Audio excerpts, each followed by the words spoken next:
Audio Jungle. Audio Jungle.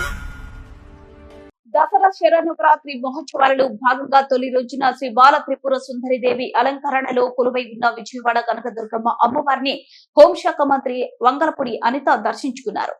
ఈ సందర్భంగా ఆలయ అర్చకులు పూర్ణ కుంభంతో హోంమంత్రికి స్వాగతం పలికారు. ఆంధ్రాలయంలో ప్రత్యేక పూజలు నిర్వహించి అమ్మవారి దర్శన అనంతరం వేద పండితులు హోంమంత్రి అనితకు ఆశీర్వచనాన్ని అందజేశారు. ఈవో చైర్మన్ అమ్మవారి చిత్రపటం ప్రసాదం కేశ వస్త్రాలను ఆమెకు అందించారు. దేవీశ్వరం నవరాత్రులలో 9 రోజుల పాటు వివిధ అలంకరణలో దర్శనం ఇవ్వనున్న అమ్మవారిని మొదటి రోజున బాల త్రిపుర సుందరి దేవి అలంకరణలో దర్శించుకోవడం మహాభాగ్యమని హోంమంత్రి అనిత పేర్కొన్నారు. ముఖ్యమంత్రి చంద్రబాబు నాయుడు పరిపాలనలో ఆంధ్రప్రదేశ్ రాష్ట్ర ప్రజలు సుఖ సంతోషాలతో ఉండాలని అమ్మవారిని కోరుకున్నట్లు హోంమంత్రి అనిత తెలిపారు.